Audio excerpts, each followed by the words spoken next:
Rangers 12H file photos, left, Ronald Guzman, photo by Rick Yates, Getty Images, right, Joey Gallo, Louis LaDuca, The Dallas Morning News, by SportsDailyFW.com. At SportsDailyFW, Ballsy podcast hosts Kevin Sherrington and Evan Grant are back to discuss all things Rangers.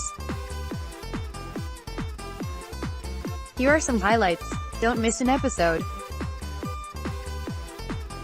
Subscribe to the podcast. You can find us on iTunes, Google Play Music, or through an RSS feed for Android users, and we are available on Stitcher, too. Can't see the podcast? Click tab here.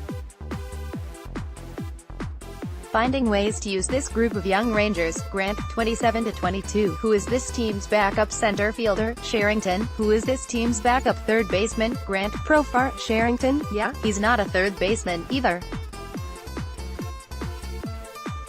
I want to see Kiner Falefa play third base. Because look, here's the thing, third base is wide open. Belter is gone there and nobody to play third base. Grant, what if you next year ended up with Profar at short and Andres at third? Sherrington, wow. Here's at third, I don't know. Grant, the Rangers have moved the shortstop to third base previously, Sherrington, and we saw how that worked out. I love Michael Young. Michael's not a third baseman. Grant, be that as it may, that opened the door for Elvis to play every day, and made them a better team. Sherrington, 28-40, it seems to me the determination of the Rangers is to figure out if Ronald Guzman is the future at first base here. Which we had all decided that was really going to be Joey Gallo because of his athleticism and his ability, and he really improved over the course of the last season, and made himself into a guy who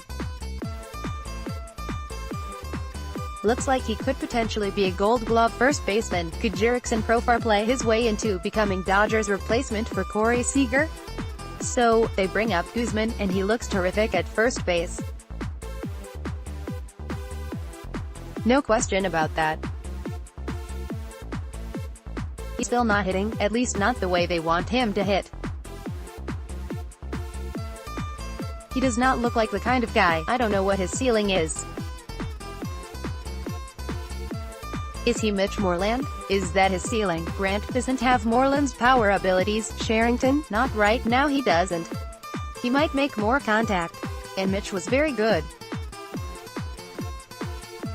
I think this kid is more athletic at first base than Mitch was. I think he could probably be a little bit better defensively. Grant, Mitch is a good defensive first baseman. But this kid shows even more ability, is a bigger target, he's more athletic at first base, he moves better, since his first series versus he's 8-50 with 19 strikeouts and 3 walks. He's got no home runs. He's got 4 extra base hits. Offensively, I think some things are being exposed right now. Grant, again, you have the ability this year, and I think this was one of my real regrets about the Rangers not forcing Cole Hamels into the 6-man rotation this year, is this year is the year to experiment. This is the year to try anything. Give yourself an actual database of what a 6-man rotation looks like, how it functions, how that mandatory 5th day of rest impacts pitchers. Give yourself an opportunity to run Ronald Guzman out there every day at first base and give him 400 at-bats this year to find out, can he make some adjustments against left-handed pitching? Can he hit? There's no doubt in my mind you are a plus, you are getting a defensive asset whether you play Joey Gallo at first base or whether you play him in left field. Continue listening to the podcast to hear the debate about which corner of the outfield Nomar Mazara and Joey Gallo should potentially play, the Rangers' dilemma with calling up Willie Calhoun, and more.